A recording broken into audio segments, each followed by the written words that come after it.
चाहती हूँ कि इतनी नौबत इनके ऊपर आई हुई है, ये सुसाइड करने को भी मजबूर हो सकती है। हम ये चैनल के माध्यम से प्रशासन को भी और हम सीएमओ सर को भी ये कहना चाहते हैं, समय रहते हैं इनकी समस्या का समाधान कर दे।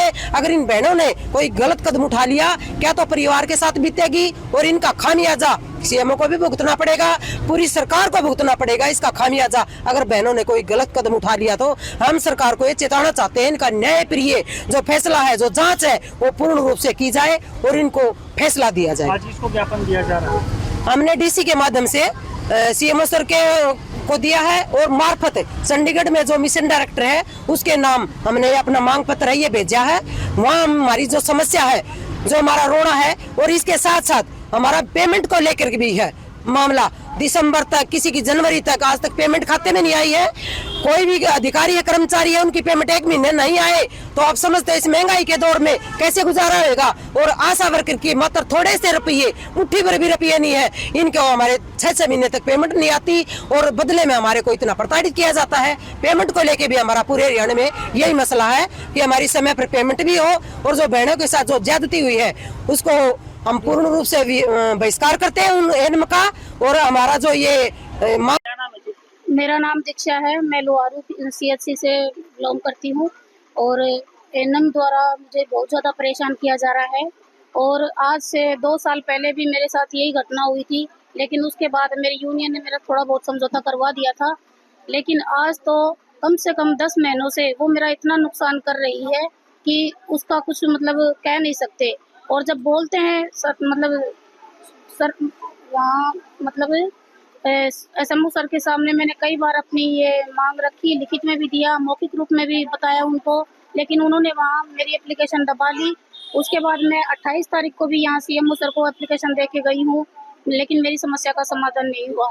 30 तारीख को फिर वहाँ SMO सर को मैंने आश्वासन दिया गया, कुछ भी नहीं दिया गया और मेरी एप्लीकेशन दबा ली गई। और इस मुद्दे को वहाँ ये कहा गया कि एनएम कि जब भी ये आशा वर्कर डॉक्टर के रूम में आए अपनी समस्या लेकर, इनको कमरे से बाहर निकाल दिया करो। और डॉक्टर के सामने हमें बहुत कुछ ऐसा भला बुरा कहा, लेकिन डॉक्टर यहाँ एक्शन नहीं लेते। तो ऐसी कितनी आशा वर्कर है जिनके साथ इस तरह का बर्ताव किया गया? आशा वर्कर तो 3-4 है, लेकिन ज्यादा तो वो हमें ही ज्यादा परेशान कर रही है। 3-4 आशा वर्करों को कोई पर्सनल दुश्मनी है? दुश्मनी जो कुछ नहीं है, लेकिन पता नहीं वो क्या कहती है कि मैं ही तुम्हारी भगवान हूँ, तुम्हारी मतलब रोजी रोटी मेरी उससे चलती है, कलम से। तुम मेरा काम करोगी तो ही मैं तुम्हारी पेमेंट आगे करूंगी, वरना नहीं। आज 3 महीने से मेरी पेमेंट ऑनलाइन नहीं हुई है। किस तरह का काम करने के लिए बोला जाता है? अपने रजिस्टर का पूरा रिकॉर्ड हमसे चढ़वाती है, यहाँ तक कि अपने डू लिस्ट क्या, रजिस्टर क्या, जो भी कुछ मतलब उसका खुद का काम होता है वो हमारे द्वारा ही करवाया जाता है। और अगर नहीं करते तो हमें धमकी दी जाती है कि मैं तुम्हें हटवा दूंगी और तुम्हारा मतलब घर तक भी मतलब मेरे को इतना वो किया गया, मेरी जिंदगी उसने बर्बाद कर दी। मतलब मेरे घरेलू मामले वो इतना वो इंटरफेयर करने लगी घर पे जाके कि मेरे बारे में इतना कुछ सिखाया ही, ताकि मैं जानबूझकर मतलब मैं कुछ गलत कदम उठा सकूं। तो अभी क्या मांग मेरी यही है कि इस एनएम को मतलब सख्त से सख्त कार्रवाई करके इसको मतलब यहाँ से बदली कराया जाए और इसके खिलाफ इंक्वायरी की जाए और हमारी समस्या हल की जाए। सुमन आशा फैसिलिटी लोहारू से। जी, क्या पूरा मामला है, क्या कहना? मामला ये है जी, हम अपना आशा वर्कर हैं, अपना पूरे महीने काम करते हैं और हम ये सोचते हैं कि अपना काम महीने में अपने एनएम से वेरीफाई करवा के अपनी रिपोर्ट ऑनलाइन करवा के हमारी पेमेंट आ जाए, हम ये सोच रहे हैं। लेकिन हमारी एनएम ने तो हमरे पूरे महीने का अभी तक कोई काम नहीं चढ़ाया, अभी तक भी नहीं चढ़ाया है। जो कि फर्स्ट वीक में ANC आती हैं, वो रजिस्ट्रेशन हमारे जो पेशेंट होते हैं उनको फ़ायदा होता है उनका रजिस्ट्रेशन के ज़रिए, लेकिन उन्होंने आज तक अभी तक नहीं चढ़ाया है। पूरा अप्रैल महीना बीत चुका है और हम जब अपनी रिपोर्ट लेके एनएम के पास गए, उन्होंने हमसे बदतमीजी की, गाली गलौज तो वो पहले से ही कर रही थी, लेकिन अब की बार तो बहुत ज़्यादा गाली गलौज की और गाली गलौज करते करते उन्होंने मारपीट भी शुरू कर दी। अब की बार कहाँ की ये घटना है जी? ये लोहारू CHC की है जी। किस तरह की मांग करते हो? हम तो सिर्फ अपने काम जो करते हैं उसी की मांग करते हैं जी। किस प्रकार की कार्रवाई की मांग करते हैं? हम जो अपना काम करते हैं एनएम से वेरीफाई होता है, बस वही। एनएम से हम सोचते हैं कि जी हम ये कहना चाह रहे हैं कि एनएम जो कर रही है उसकी कार्रवाई की जाए। जो हमारे साथ नाजायज तरीके से व्यवहार कर रही है, गाली गलौज, उन मारपीट, खास करके हमसे बार बार बहुत बदतमीजी से बोलती है, हर जगह बदतमीजी से बोल रही है जी। और अब की हमने हर जगह शिकायत की है, हमने अपनी शिकायत अपने एसएमओ को बार बार अपने एसएमओ को भी दी है। हम एसडीएम के पास भी गए हैं और एसडीएम के पास में हम सीएम विंडो पे भी अपनी शिकायत लगा चुके हैं और काफ़ी जगह अपनी समस्या दे चुके हैं, लेकिन अभी तक हमारी समस्या का कोई समाधान नहीं हुआ है। उन्होंने आश्वासन यही दिया है कि आपकी समस्या हम अपने सीएमओ सर से रखेंगे और उसके बाद आपका समाधान होगा। मेरा नाम सुशीला है, मैं आशा वर्कर यूनियन की जिले की सेक्रेटरी हूँ।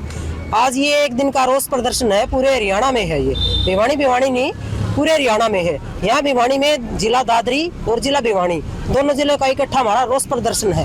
और ये रोष प्रदर्शन इस बात को लेके है कि लुहारू पीएचसी की और सीएचसी भी है लुहारू, वहाँ की 2 आशा वर्करों को एनएम द्वारा काफी सालों से, दिनों से नहीं सालों से उनको प्रताड़ित किया जा रहा है। उनके कैरेक्टर पे उंगलियां उठाई जा रही है, उनके परिवार को भी गुमराह किया जा रहा है कि तुम यहाँ को भेजते हो तो ये गलत जगह पर जा रही है। उनको घर में भी सुननी पड़ती है और काम करने के लिए जाती है तो एनएम भी सुनाती है। और जो पूरे महीने काम करने के बाद एनएम द्वारा आशा का काम वेरीफाई होता है, वो वेरीफाई करने से मना कर देती है। बार बार रिक्वेस्ट करने के लिए बेचारी अपने ये मजबूर वश होकर उनका रजिस्टर भी पूरा करने के लिए मजबूर हो जाती है। फिर भी वो इन हरकतों से बाज नहीं आई। उन्होंने इनके कैरेक्टर पर जब उंगलियां उठाई तो इन्होंने उल्ट शब्द में ये कहा कि बहन जी ऐसा मत करो, ड्यूटी तो आप भी करते हो, अगर हम आपके बारे में कुछ बोल लेंगे। जो ही इन्होंने ऐसा किया तो इन्होंने उसको मेज पे पटक दिया और ऐसे रस्सी से, इसे चुन्नी से उसके गले को फांसी लगाने की उसकी साजिश थी, इनको जान से मारने की उनकी साजिश थी एनएम की। ये जैसे तैसे करके अपना पीछ बचाव करके बाहर भागी है, ये मुश्किल से अपनी जान बचा के बाहर भागी है। तब इन्होंने परेशान होकर के एमएलआर कटवाई है, एफआईआर दर्ज करवाई है। हम आपके चैनल के माध्यम से और सरकार के जरिए हम ये मांग करते हैं, जो ये प्रताड़ित की हुई जो बहनें हैं, इनको पूर्ण रूप से न्याय मिलना चाहिए और उस एनएम के खिलाफ सख्त से सख्त कार्रवाई होनी चाहिए, ताकि आने वाले समय में और किसी बहन के साथ ये बदतमीजी ना हो और भी एनएम को ये सबक मिल सके। हम ये मांग करते हैं। काफी सालों से ये इन आशाओं के साथ ऐसा कर रही हैं। पहले भी हमने एमओ सर से मिलके ऐसे एसएमओ सर से के पास जाकर के मांग पत्र दिए हैं, उनसे बातचीत की है, उनसे समाधान करने की कोशिश की है, लेकिन वो किसी की नहीं मानती। वो अपने से ऊपर किसी को नहीं मानती। वो ये कहती है चाहे सीएमओ आ जाए, चाहे प्रधानमंत्री आ जाए, मैं हूँ, मैं अधिकारी हूँ, तू मेरे को क्या काम करना सिखाओगी। ऐसी घटिया बातें वो करती है। ऐसे में हम चैनल के माध्यम से बता भी नहीं सकते, इतनी बदतमीजी वो बातें इन बहनों के साथ करती है। आज ये बहुत परेशान है। मैं ये